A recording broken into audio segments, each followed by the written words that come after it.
Hi students. Today Mr. Alex and I are going to walk you through the steps that you need to follow in order to create your steady hand game. Okay, so the first step is to measure the molding so that it fits the perimeter of our base. The way we're going to do that today is by using a technique called eyeballing. We're going to eyeball the length of the molding, and then we'll make a mark here for where we will cut it. We use this tool, which is called a table grip. We find our mark that we made here, which is right here. We'll take our tenon saw, and the tenon saw cuts both ways. So to get it started, you want to hold your piece of molding tightly against the table. See how there's very little movement there? Okay, and then you're going to start your cut very slowly.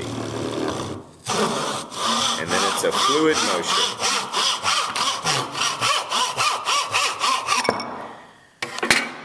And voila. Your next step is to take the piece that you just cut of the molding and make sure that the ends are lined up or flush at the end, and then make another mark that you can see. Move it over to the table grip, and then you cut just like you did the first time.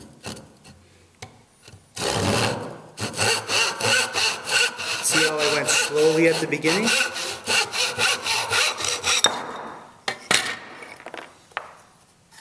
And that's it. Okay, now that you have two long pieces of molding, you need to cut and measure, or measure and cut the short pieces of molding that go on the ends. So to do this, you can place the molding just here off to the side, and you can see that you can measure how long this piece needs to be. So you put it there, and then you make another mark, just like that. Okay, once you've made that mark, we're going to go ahead and make a cut again.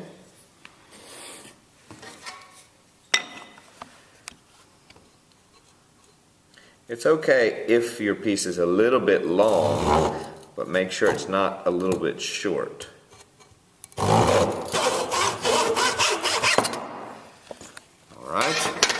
Again, what we should be able to see is it fits in there long, but that's okay, we'll fix that.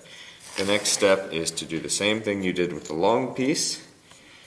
Set them up flush, make a mark, then cut the final piece.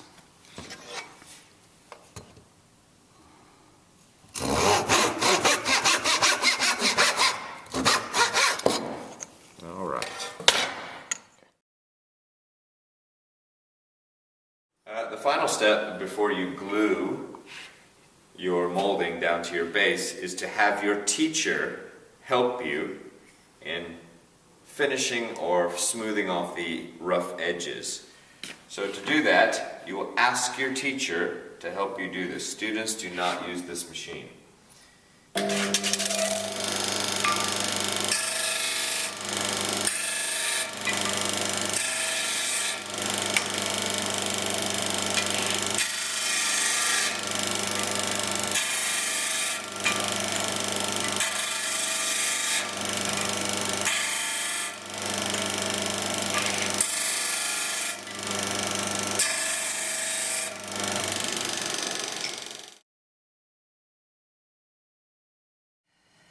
The next step is to glue the molding down on the perimeter of the base. Now, we've tested these all fit perfectly. So, using glue is a bit of an art form. The trick is to not use too much. So, in order to do that, you start with just a little glob here, maybe a little glob here. Okay? And then you want to use your fingers. This is non-toxic, it's not poisonous. and just spread the glue, a nice, even, consistent layer of glue along your piece. Don't worry about it getting on your fingers. Okay? And once you have a nice clean layer, kind of like putting mayonnaise on a sandwich. Okay? Stick it down. And the glue doesn't dry immediately, so you can still move it around some if you need to. Okay, then you'll take your next piece. Same thing, nice, even layer of glue. And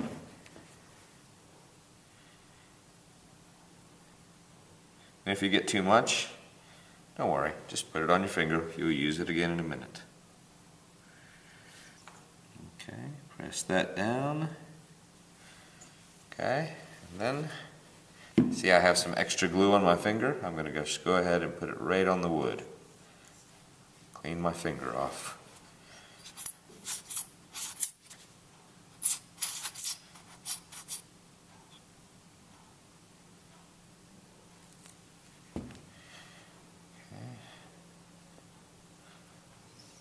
Then we're going to put this piece in.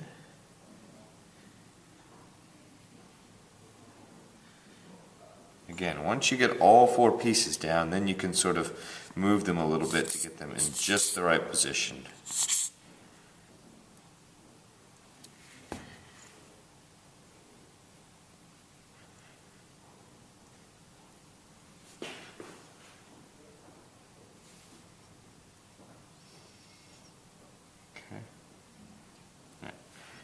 Got all 4 pieces in. We just want to try and move them so they fit together nice and tight, especially on the edges. Nothing's hanging over the edges. Okay. And what you might want to do is finally, just if you have any glue that's spurted out the sides, just kind of wipe it a little bit. Okay. And then we're going to let this dry for up to 24 hours. You're going to be given a piece of 6mm wood, MDF wood, and you're going to draw your design in the middle of that wood without adding all the details throughout. What we're trying to do is get the basic outline of the shape of your drawing. And then what you have to do is you have to decide on the cuts you're going to do. And you're going to be using a coping saw, which I'll show you in a moment how to use. And the coping saw is something that has to be cut with straight lines. So you try to draw out a line, and you can just sketch it out first. And sketch out the lines you think you're going to be cutting. You don't have to use a ruler here, it's just a rough guess. Once you've got a line that you think you can cut, so I'm going to try to cut this line across, you're going to put it into table vise. And what you should do is probably make it so that it's holding the wood, and you tighten up the vise. And you take the coping saw, and you have to make sure that it's held vertically, like so, and you try to go to where your line is. Now with the coping saw, when you go and push it this way, it does not cut, but when you pull it back, it actually does the cut. And if you go slow at the beginning, you can get it easier to start off.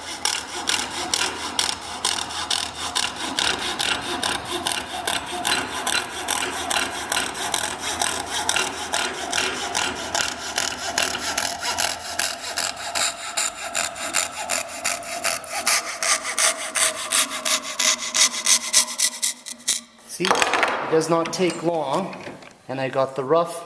It doesn't have to be smooth, doesn't have to be perfect. Later on we'll fix it as we need to. Okay, so once you have completed cutting out your island or obstacle that's going to go inside of your base, you will find that you have some rough edges that you want to smooth out. At this point you want to try and use a wood file to smooth off some of those edges. Now, with the wood file, it's again like the coping saw, one direction, a nice smooth movement. We don't want to go back and forth, back and forth, back and forth.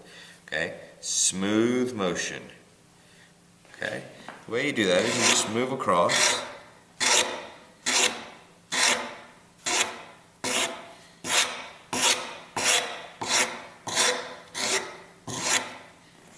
Till you get the desired smoothness of the edge. And that's it. Okay. So now that we have our island finished, we have our base with our molding glued on. The final step is to glue the island or the obstacle into the base. Now you want to be careful, you want to put it generally in the center, because you want the ball bearings to be able to roll freely around the island. Okay, so that looks good there.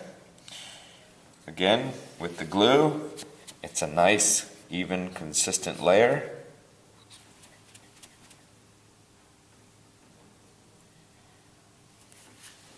Maybe that's a little bit too much, but that's okay. You can always take glue off. So just kind of paint the surface.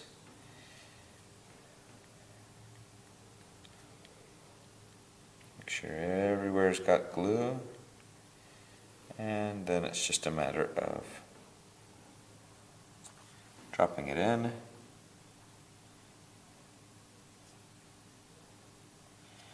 Pressing it down and letting it dry.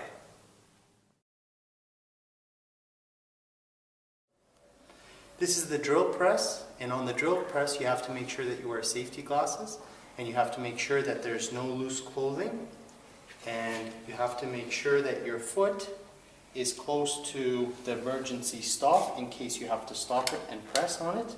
That's why it's there. And what you're going to be doing with the drill press is you are going to be practicing making the divots that you're going to be using for your steady hand game. Now you might see that I've already marked some X's, and I'll put it underneath the drill bit, turn it on, there's a green button, it spins, I just lower it down, I make sure to hold with my left hand, not too close, and I just go down until I get a little bit of shavings, or a little bit of sawdust. So first you'll practice on this. That one I went a little too far on. You don't want to go too deep, just barely, enough so that the steel ball bearings can go inside. So once you're done that, you can check to see that you haven't went too deep. I obviously went too deep on this one. The other ones look better. Then you will take your steady hand game, and once you have confidence that you know how to do it, you will mark out where you are going to have the places for the divots. And see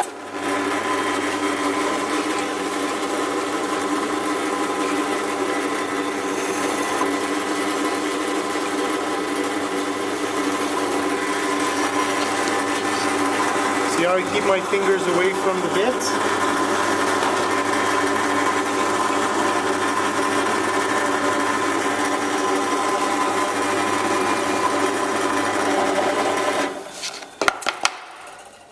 And then you'll have your 4 different divots for the steel ball bearings. Hi kids, the next step is we're going to prepare our acrylic lid for our game. This is going to hold the balls in the game, but it's clear so that you can see the balls moving in the game. So this is a piece of 3mm acrylic. What we're going to do is drill some holes on either side so that we can use screws to attach the acrylic lid to the wooden game. So what we have here is called a jig. A jig is a tool that holds our acrylic in a specific place so that we get the holes drilled in the right location. So, we're using the drill press again. Remember, loose clothing you want to tuck away, hair you want to have pulled back. Okay, and then we begin. The trick with this is to go straight through the acrylic and then come back up. So, you want to hold the acrylic very tightly because it tries to lift up when you come through. So go slow, nice and slow, and then when you feel it come through, then nice and slow, back up again. Turn it off. Take the acrylic, simply flip it over, and do the same thing again. Nice and slow.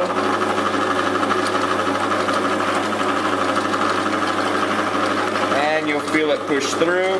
Hold it tightly as you retract the bit.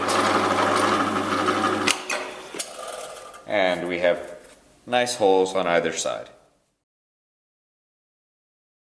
Okay, the next step is to prepare to attach the lid to the game. Now we have to drill small holes in the wood. These are called pilot holes. Okay, the reason we do this is because these small screws, if you just drill them or put them into the wood, occasionally the wood tends to split, and that would not be good for our game. So we drill pilot holes to create a space to put the screw in. The hole is slightly smaller than the diameter of the screw, so we fit our plate, our acrylic plate, on in the right place, and we just follow the existing holes that we already made before. So, nice and slow, make sure the drill is straight. You only need to go in, half a centimeter maybe. Keep the plate in the same place, don't let it move, repeat the same step. And bring it back out.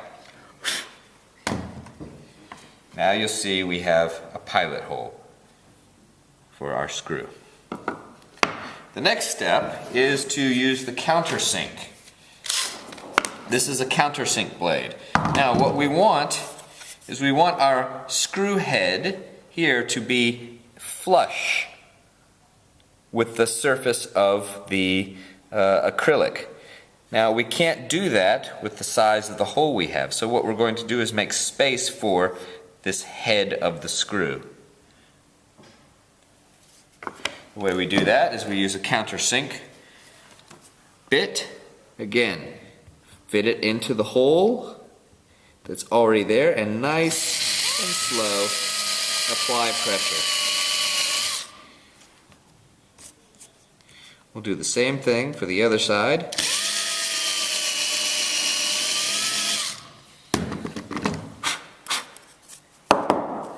And what you can see is we've got a countersink hole now. It's now time for you to take off the paper that's on the acrylic, and I've already taken off one side. So see, it peels off. You have to get a corner and be a little bit patient, and if you're lucky you'll get the whole piece all in one. And then it's time to put it on top of your base and your sides, but you have to make sure to include the 4 balls inside before you do this. If you don't do that, you have to take it all apart. So you have to also make sure that the acrylic, the countersink, the part that you've kind of drilled out, is lined up with the holes and it's facing up. If you do it the opposite way, the screws won't be able to go flat onto the piece of acrylic. It's now time for you to use another drill to put in the screws. You put the drill bit on the top of the screw head, point down, and you don't have to go quickly, nice and slow, goes in. Don't go too far in, you could crack the acrylic. You do that for both sides. And now, with your balls inside, you've created the steady hand game to this point. Okay, now that you've got your acrylic lid attached to the game, one of your final steps will probably be to make sure you don't have any sharp edges or corners. Now this acrylic is cut and these edges can be a little bit sharp, and if you're making this or giving it to a young person, you may want to soften those edges so they don't injure themselves. So you can put the game into the vise, gently tighten it. Don't tighten it too much, or else you run the risk of cracking the acrylic. And again, with the wood file, or this particular file, you don't need to do much with these corners. Just a few times over it will soften them. You want to avoid also filing your painted area, because then you'll expose the wood again. So nice and slow.